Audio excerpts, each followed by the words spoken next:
Bonjour, Laurie McFall, présidente d'Alternative Laurentide. Nous sommes ici aujourd'hui pour souligner la 5e journée de l'Alternative en santé mentale. Et c'est à l'appel du regroupement des ressources alternatives en santé mentale du Québec, le RASM, qu'une cinquantaine de citoyennes et citoyennes se sont réunis à Montréal hier. Et aujourd'hui, à travers la province du Québec, il y a plusieurs groupes membres du RASM qui soulignent ce qui est à la fois la Journée mondiale de la santé mentale et la 5e journée de l'alternative en santé mentale, et dont le thème est « Moi, j'ai une histoire et pas une maladie ». Et donc, le 10 octobre, on veut vraiment souligner que les inégalités sociales et les mauvaises conditions de vie sont souvent à l'origine des problèmes de santé mentale. Et c'est sûr que nous voulons aussi souligner que dans nos ressources membres d'Alternative Laurentide, qui a 6 groupes membres, que nous accueillons la personne et non le diagnostic de la personne. Alors, aujourd'hui, nous voulons vraiment demander qu'il y a des actions concrètes qui se font de la part du gouvernement, c'est-à-dire une meilleure accessibilité aux soins, et changer la façon dont les problèmes en santé mentale sont perçus et abordés dans la société. Parce que quand une personne vit au seuil de la pauvreté, quand une personne a de la difficulté à trouver un logement salubre à un prix modique, c'est sûr que ça amène de l'isolement aussi, et la personne a une augmentation de stress et d'anxiété dans sa vie. Ça, c'est pas sans penser aux problèmes de santé mentale que la personne peut vivre déjà. Alors, je peux dire que les groupes membres d'Alternative, nous accueillons la personne et non le diagnostic. Nous sommes là pour briser l'isolement des personnes.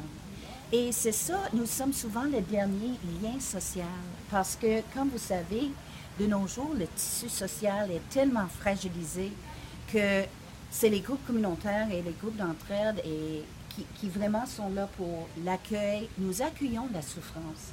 Alors, c'est ça que nous demandons aujourd'hui, que concrètement, c'est sûr que les groupes, nous voulons que nous avons plus de ressources financières, mais c'est pas la seule chose. Nous avons besoin aussi de démystifier les problèmes de santé mentale et aussi que les personnes puissent retrouver une dignité dans leur vie.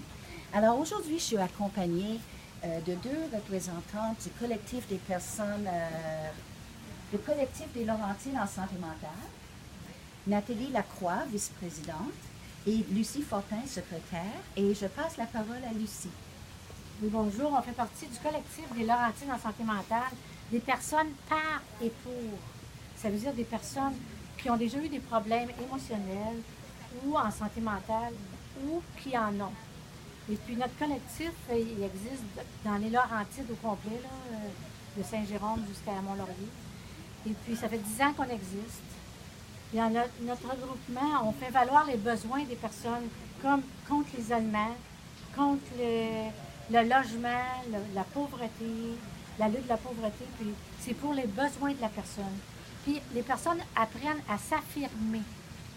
On apprend à s'affirmer du côté les médecins, la famille ou la société. Puis on développe une vision collective aussi. Puis on est autonome. Je me suis d'autres choses sur le truc. D'autres choses à rajouter? Oui. Oui.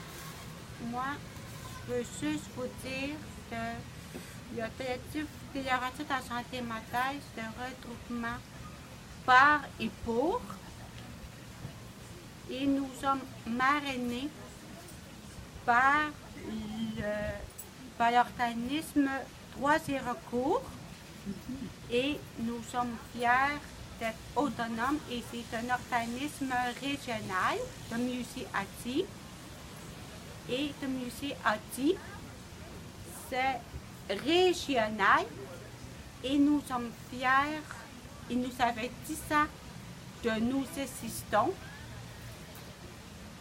Et enfin, nous sommes fiers d'être vice-présidente et fiers de faire partie du CA. Merci. Bravo, merci. Sophie Longprin, je suis conseillère à l'organisme Droits et recours Laurentides. À l'organisme, on rencontre souvent des gens qui, malheureusement, de par le fait qu'ils sont diagnostiqués, ne reçoivent pas les soins dont ils auraient droit parce que souvent, le fait d'avoir un diagnostic, ça ne t'amène pas dans la même porte d'entrée que tout le monde. On dirait que la voie de service, c'est souvent la psychiatrie.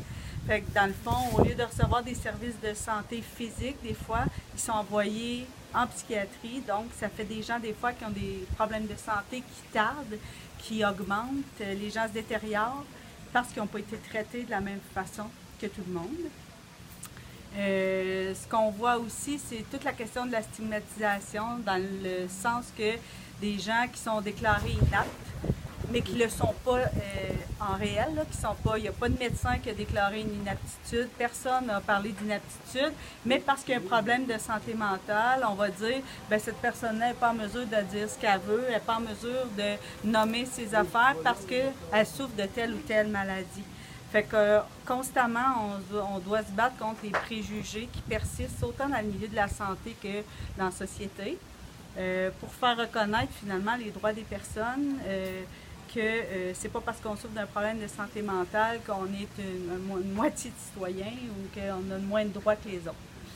Fait que dans le fond, à l'organisme, ce qu'on tente de faire, dans le fond, c'est être un peu d'amener les gens à avoir une parole, être entendus, être écoutés, puis qu'ils puissent revendiquer aussi, parce que c'est pas toujours évident.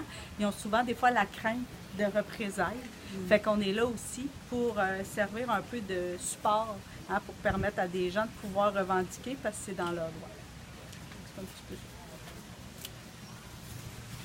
ça. Alors, à tout le monde au Québec, on vous souhaite une bonne journée de l'alternative en santé mentale. Bonne journée, merci.